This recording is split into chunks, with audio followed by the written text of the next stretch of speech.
Hello, and welcome to today's edition of That's Right, I Said It. Today's Friday, September 24th, 2010. I don't know if it even matters what day it is. Some people watch these webisodes or web clippings on all different kind of days, so I might just quit saying what date it is. Heck, last time I got it mixed up anyway. Well, today I'm going to talk about a couple of news lines and headlines, mainly the food industry.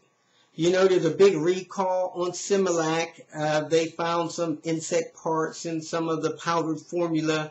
I think that's just simply a call for mothers to, or whoever, and fathers and whoever's caring for kids and mixing these formula to, hey, watch what you're doing.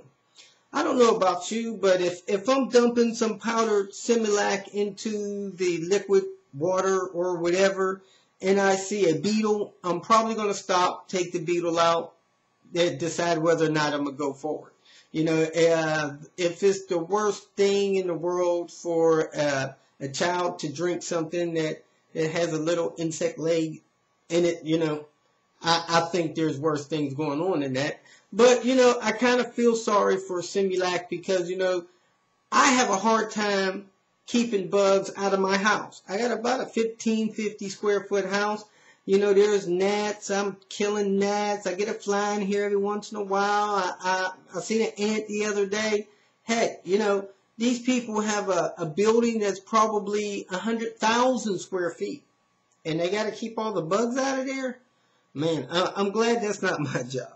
But, when I think about food, and what they deliver to our stores for us to purchase and eat, I'm still on labeling. I was really disturbed to learn that this chicken factory process in place that was putting a bunch of chicken out that had just numerous violations of salmonella poisoning. Hey, I'm all for putting out a label that has, hey, this company has failed salmonella testing. Why didn't people know about that before people started getting sick left and right? It's kind of like this fish industry and where they're trying to blow up these salmon, 2-3 times the size of the normal salmon. Hey, whatever it is they're putting in that salmon to make that salmon grow twice its size or 3 times its size and be sterile where it can't reproduce. Hey, will that be in the food where if I give it to my toddler, will my toddler now grow 3 times the size of Shaq and be sterile? That's the argument when you talk to people that are concerned about what we eat. I can buy this frankenfish. I can want to eat it myself. But when I have a 2-year-old toddler sitting in this crawler with his hands up to me, give me some of that fish, give me some of that fish, it's going to be hard for me to resist. So that 2-year-old toddler doesn't have a choice as to whether or not he eats frankenfish. So I just say, hey, give the parents a chance and us the chance. If you're going to sell us frankenfish, why don't we label it as frankenfish?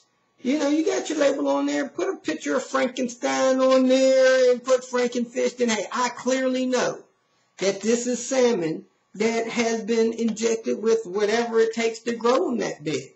And if I want to buy that fish and feed it to my toddler, then I should have that opportunity and right. Over the years, people have complained about chickens, getting their hormone injections and growing, almost, 50% of their normal size in 4 months or something like that. I don't know how long it takes a chicken to grow full grown. Man, it may take 2 years. A normal chicken may live 8 years.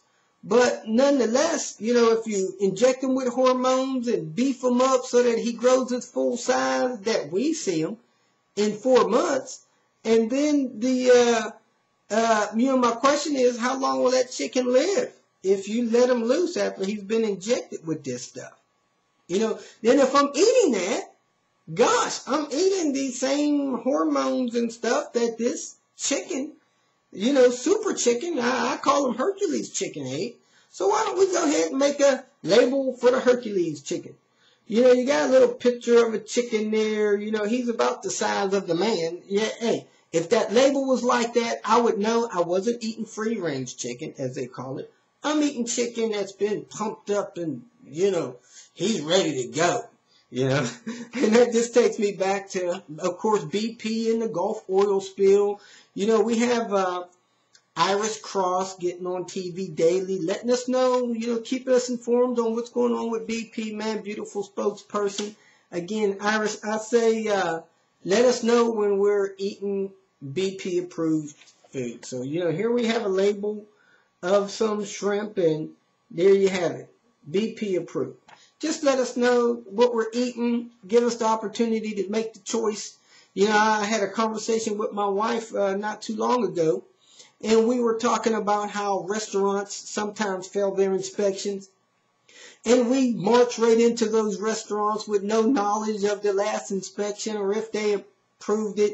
You know, they put a label on the door that nobody notices. You know, it's a sticker with some writing on it. You know, you walk right past that when you walk in the door. You know, hey, how about give us a little warning? You know, we all remember those Mr. Yuck stickers. When a restaurant kind of fails its inspection, you know, the floors are dirty and maybe the vat wasn't clean, you know, make them post a yellow Mr. Yuck sticker in the window. When they failed inspection, you know, you found some insects maybe crawling around the counters, you know, maybe a little bug or something in the food. Hey, give us a green Mr. Yuck sticker. We know that in the last 30 days, they've failed an inspection because of something yucky going on in that restaurant. And by all means, if they failed their inspection where you got to come back in a couple days and re-inspect because, you know, there was some salmonella on something or some bacteria that could be harmful to people there, hey, make those folks display a purple Mr. Yuck sticker. So when we head to that restaurant and we see that purple Mr. Yuck, that'll get our attention. But this, you know, fine print stuff stuck to the door as we walk by, we don't notice that.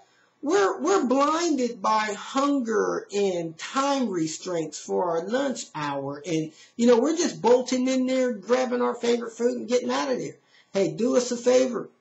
Make them post the Mr. Yuck sticker. Yellow for caution, green for something yucky's going on, and purple for, man, you're probably going to get sick today. You know, we'd appreciate it.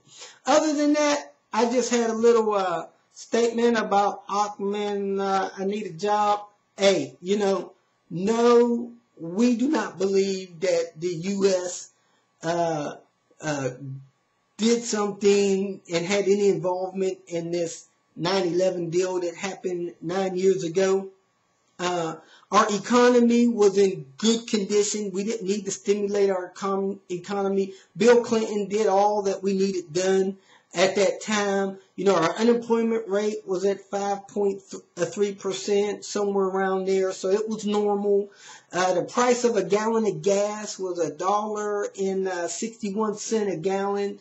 No, we didn't really need a home to buy a house at that time. We had investors buying houses with no docs. So, hey, we didn't need to stimulate our economy with a tragedy like that. And we still think it is not a good idea for you to have nuclear weapons. That's all I have for today. Have a great weekend. See you next time.